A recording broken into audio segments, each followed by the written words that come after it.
Now, dear students, we will learn how we can write an infinite while loop. We have studied that while understanding the while loop, we first write the word while, and then in the round bracket we write the condition, and against that condition, if that condition is true, then we write the body of the while loop. But what if we want to execute this body of while loop infinitely? For that, what we will do, that add condition, we will write 1, which means 1 means that the condition is always true. So then the microcontroller will check that it's while 1, then this body of statements written in the while will be executed infinitely.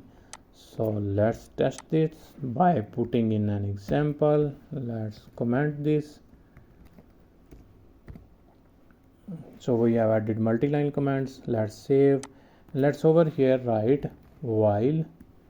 In the condition we write 1, and in the body we write let's say digital right. Let's turn on the green LED high and give a delay of 500 millisecond, then turn off the LED pin number 12 comma low, and then delay of 500 millisecond, and let's add some serial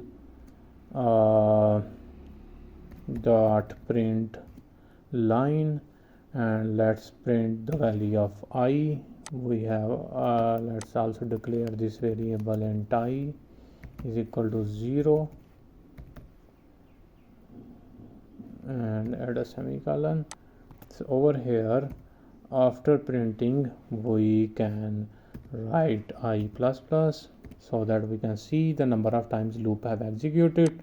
Let's save this and let's run the simulation, and now you will see that green LED blinks 1, and it will increment the value of I and print on the serial monitor.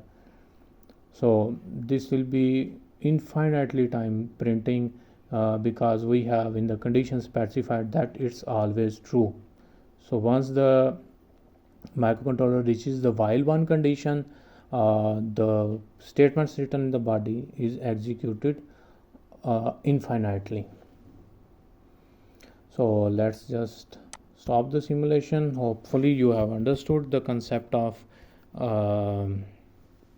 infinite while loop.